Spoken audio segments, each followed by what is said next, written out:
ఓం గణేశాయ నమః. శ్రీ సాయినాథాయ నమః. శ్రీ సాయి సచ్చరిత్రము 3వ అధ్యాయము.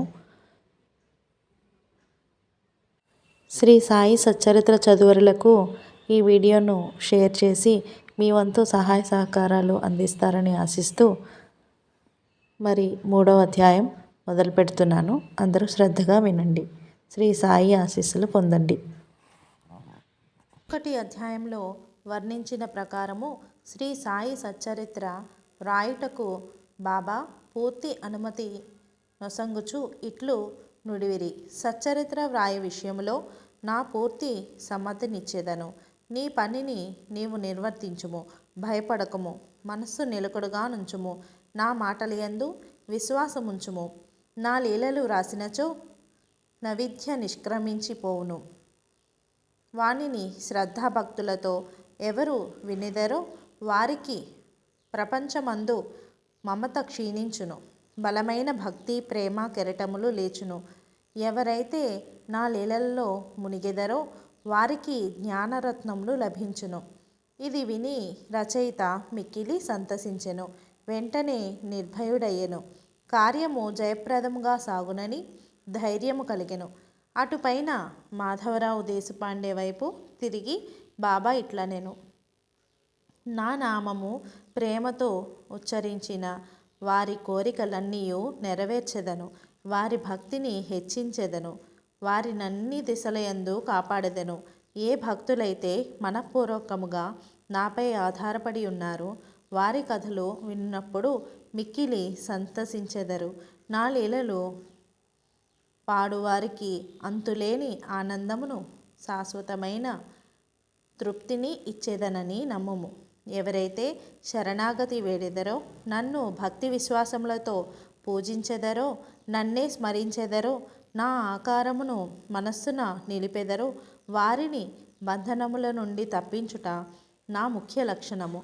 ప్రపంచములోని వానినన్నిటినీ మరచి నా నామమునే జపించుచు నా పూజనే సల్పుచు నా కథలను జీవితమున మననము చేయుచు ఎల్లప్పుడూ నన్ను జ్ఞప్తియందు ఉంచుకొను వారు ప్రపంచ విషయములందిట్లు తగులుకొందురు.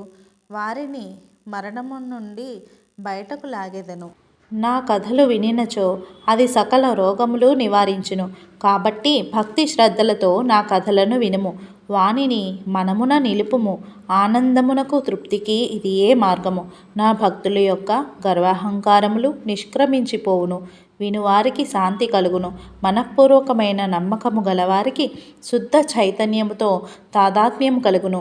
సాయి సాయి అను నామమును జ్ఞప్తి అందుంచుకొన్నంత మాత్రమున చెడు పలుకుట వలన వినుట వలన కలుగు పాపములు తొలగిపోవును. భక్తులకు వేర్వేరు పనులు నియమించుట. భగవంతుడు వేర్వేరు భక్తులను వేరువేరు పనులకు నియమించును. కొందరు దేవాలయములు మఠములు తీర్థములలో నడి ఒడ్డున మెట్లు మొదలగునవి నిర్మించుటకు నియమితులగుదురు. కొందరు తీర్థయాత్రలకు పోవుదురు. నన్ని సచ్చరిత్ర వ్రాయమని నియమించిరి.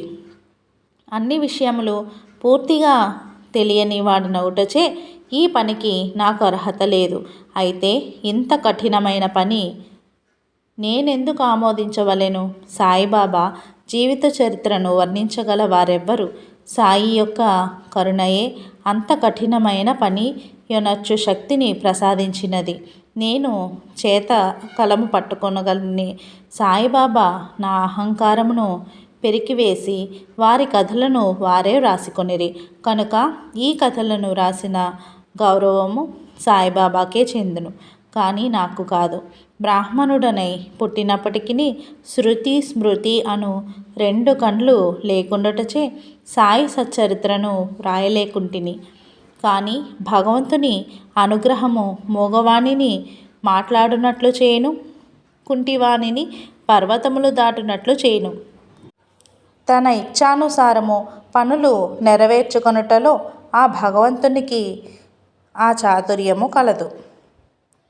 హార్మోనియమునకు గాని వేణువునకు గాని ధ్వనులు ఎట్లు వచ్చుచున్నవో తెలియదు. అది వాయించువానికే తెలియను. చంద్రకాంతము ద్రవించుట, సముద్రము పొంగుట, వాని వల్ల జరగదు, కానీ చంద్రోదయం వల్ల జరుగును. బాబా కథలు దీపస్తంభములు. సముద్ర మధ్యమందు దీపస్తంభములుండును.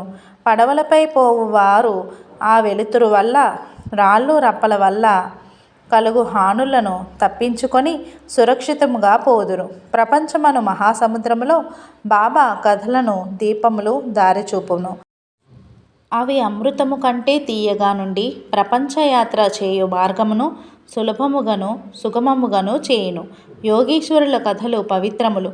అవి మన చెవుల ద్వారా హృదయమందు ప్రవేశించినప్పుడు శరీర స్పృహయును, అహంకారమును, ద్వంద్వభావములను నిష్క్రమించును.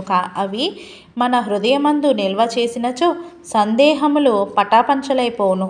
శరీర గర్వము మాయమైపోయి కావలసినంత జ్ఞానము నిల్వ చేయబడును. శ్రీ సాయిబాబా కీర్తి వర్ణనలు ప్రేమతో పాడిన వాణి వినిన గాని భక్తుని పాపములు పటాపంచలగును. కాబట్టి ఇవే మోక్షమునకు సులభ సాధనము. కృతయుగంలో సమదమనములు, త్రేతాయుగంలో యాగము, ద్వాపరయుగంలో పూజ, కలియుగంలో భగవన్మహిమలు నామములను పాడుట మోక్ష మార్గములు. 4 వర్ణముల వారు ఈ చివరి సాధనమును అవలంబించవచ్చును. తక్కిన సాధనములు అనగా యోగము, యాగము, ధ్యానము, ధారణము అవలంబించుట కష్టతరము. కానీ భగవంతుని కీర్తి మహిమలను పాడుట అతి సులభము. మన మనస్సును మాత్రము అటువైపు తిప్పవలెను. భగవత్ కథలను వినుట వలన, పాడుట వలన మనకు శరీరమందు గల అభిమానమును పోవును. అది భక్తులను నిర్మోహులుగా చేసి తుదకు ఆత్మసాక్షాత్కారం పొందినట్లు చేయును. ఈ కారణం చేతనే సాయిబాబా నాకు సహాయపడి నాచే ఈ సచ్చరిత్రామృతమును వ్రాయించెను. భక్తులు దానిని సులభముగా చదవగలరు, వినగలరు. చదువునప్పుడు, వినునప్పుడు బాబాను ధ్యానించవచ్చును. వారి స్వరూపమును మనస్సునందు మననము చేసుకొనవచ్చును. ఆ ప్రకారముగా గురువునందు, తదుపరి భగవంతుని యందు భక్తి కలుగును. తుదకు ప్రపంచమందు విరక్తి పొంది ఆత్మసాక్షాత్కారము సంపాదించగలుగుదురు. సచ్చరితామృతమును వ్రాయుట, తయారు చేయుట బాబా యొక్క కటాక్షము చేతనే సిద్ధించినవి. నేను నిమిత్తమాత్రుడగానే ఉంటిని. సాయిబాబా యొక్క మాతృప్రేమ. ఆవు తన దూడనెట్లు ప్రేమించునో అందరికీ తెలిసిన విషయమే. దాని పొదుగు ఎల్లప్పుడూ నిండియే ఉండును. దూడకు కావలసినప్పుడల్లా కుడిచినచో పాలు ధారగా కారును. అలాగనే బిడ్డకు ఎప్పుడు పాలు కావలేనో తల్లి గ్రహించి సకాలమందు పాలిచ్చును. బిడ్డకు గుడ్డలు తొడుగుటయందును, అలంకరించుటయందును తల్లి తగిన శ్రద్ధ తీసుకొని సరిగా చేయును. బిడ్డకు ఈ విషయమేమీ తెలియదు, కానీ తల్లి తన బిడ్డలు దుస్తులు ధరించి అలంకరించబడుట చూచి అమితానందం పొందును. తల్లి ప్రేమ సరిపోల్చదగినది ఏదీయూ లేదు. అది అసామాన్యము. సద్గురువులు కూడా నీ మాతృప్రేమ వారి శిష్యులందు చూపుదురు. సాయిబాబాకు కూడా నాయందట్టి ప్రేమ ఉండెను. దానికి ఈ క్రింది ఉదాహరణ ఒకటి. 1916వ సంవత్సరంలో నేను సర్కారు ఉద్యోగం నుండి విరమించితిని. నాకియ నిశ్చయించిన పింఛను కుటుంబమును గౌరవంగా సాకుటకు చాలదు. గురు పౌర్ణమి నాడు ఇతర భక్తులతో నేను కూడా షిరిడి పోయితిని. అన్నా చించనీకర్ నా గురించి బాబాతో ఇట్లనెను: దయచేసి వాని యందు దాక్షిణ్యము చూపుము. వానికి వచ్చు పింఛను సరిపోవటలేదు, కానీ కుటుంబం పెరుగుచున్నది. కానీ ఇంకేదైనా ఉద్యోగం ఇప్పించుము.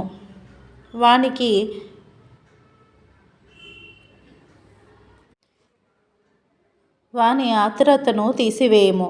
వానికి ఆనందము కలుగునట్లు చేయుము. అందులకు బాబా ఇట్లు జవాబిచ్చెను: వానికి ఇంకొక ఉద్యోగము దొరుకును, కానీ వాడిప్పుడు నా సేవలో తృప్తి పడవలెను. వాని భోజన పాత్రలో ఎప్పుడూ పూర్ణముగానే ఉండును, ఎన్నటికి నిండుకొనవు. వాని దృష్టినంతటిని నా వైపు త్రిప్పవలెను.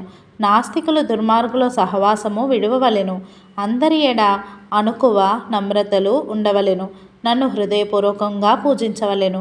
వాడిట్లు చేసినచో శాశ్వత ఆనందము పొందును.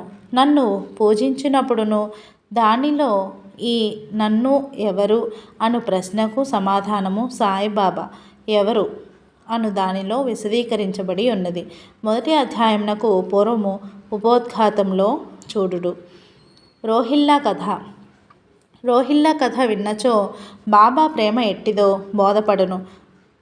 పొడుగాటివాడును, పొడుగైన చొక్కా తొడిగినవాడును, బలవంతుడునగు రోహిల్లాయకుడు బాబా కీర్తి విని వ్యామోహితుడై షిరిడీలో స్థిర నివాసము ఏర్పరచుకొనెను. రాత్రింపగళ్ళు ఖురాన్లోని కల్మాను చదువుచు అల్లాహు అక్బర్ అని ఆంబోతు రంకెవేయినట్లు బిగ్గరగా అరుచుచుండెను. పగలంతయు పొలములో కష్టపడి పనిచేసి ఇంటికి వచ్చిన షిరిడీ ప్రజలకు నిద్రాభంగమును అసౌకర్యమును కలిగించుచుండెను. కొన్నాళ్ల వరకు వారు దీనిని ఓర్చుకొనిరి. తుదకు బాధ నోర్వలేక బాబా వద్దకేకి రోహిల్లా అరుపులు ఆపమని బతిమాలిరి.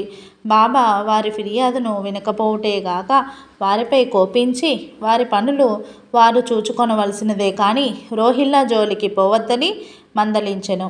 రోహిల్లాకు ఒక దౌర్భాగ్యపు భార్య గలదనియు ఆమె గయ్యాలి అనియు ఆమె వచ్చి రోహిల్లాను తనను బాధపెట్టుననియు బాబా చెప్పెను. నిజానికి రోహిల్లాకు భార్యయే లేదు. భార్య అనగా దుర్బుద్ధి అని బాబా అభిప్రాయం. బాబాకు అన్నిటికంటే దైవ ప్రార్థనలందు మిక్కుట మగు ప్రేమ. అందుచే రోహిల్లా తరపున వాదించి ఊరిలోని వారిని నోపికతో నోర్చుకొని బాధను సహించవలసినదనియు అతి త్వరలో తగ్గుననియు బాబా బుద్ధి చెప్పెను. బాబా యొక్క అమృతతుల్యమగు పలుకులు. ఒకనాడు మధ్యాహ్న హారతి అయిన పిమ్మట భక్తులందరూ తమ తమ బసలకు పోచుండిరి. అప్పుడు బాబా ఈ క్రింది చక్కని ఉపదేశం ఇచ్చిరి.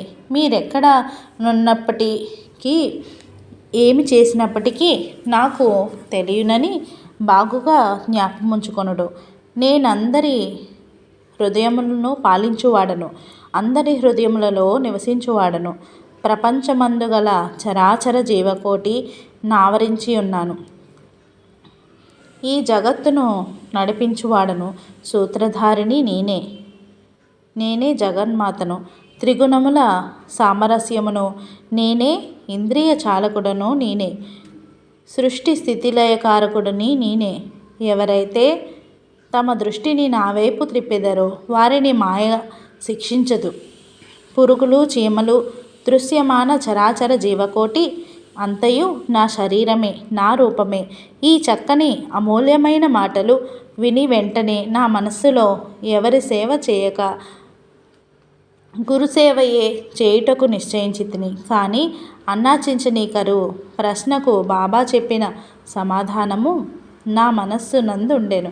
అది జరుగునా లేదా అని సందేహము కలుగుచుండెను. భవిష్యత్తులో బాబా పలికిన పలుకులు సత్యములైనవి. నాకొక సర్కారు ఉద్యోగము దొరికెను. కానీ అది కొద్ది కాలం వరకే. అటు పిమ్మట వేరే పని ఏదియూ చేయక శ్రీ సాయి సేవకు నా జీవితమంతయు సమర్పించితిని. ఈ అధ్యాయము ముగించకముందు చదువరులకు నేను చెప్పున్నదేమనగా బద్ధకము, నిద్ర, చంచల మనస్సు, శరీరమందు అభిమానము మొదలగు వానిని విడిచి వారు తమ యావత్తు దృష్టిని సాయిబాబా కథల వైపు త్రిప్పవలెను. వారి ప్రేమ సహజముగా ఉండవలెను. వారు భక్తి యొక్క రహస్యమును తెలుసుకొందురుగాక. ఇతర మార్గములను అవలంబించి అనవసరముగా అలసిపోవద్దు. అందరూనొక మార్గమును త్రొక్కుదురుగాక, అనగా శ్రీ సాయి కథలను విందురుగాక. ఇది వారి అజ్ఞానమును నశింపజేయును, మోక్షమును సంపాదించి పెట్టును. లోభి ఎక్కడ నున్నప్పటికీ వాని మనస్సు తాను పాతిపెట్టిన సొత్తునందే యుండునట్లు బాబాను కూడా ఎల్లవారు తమ హృదయములందు స్థాపించుకొందురుగాక. ఓం నమో శ్రీ సాయినాథాయ. సాయి సచ్చరిత్ర 3వ అధ్యాయం సంపూర్ణం. ఓం శ్రీ సాయినాథాయ నమః. సర్వే జనా సుఖినో భవంతు. శ్రీ సచ్చిదానంద సమర్థ సద్గురు సాయినాథ్ మహారాజ్ కీ జై.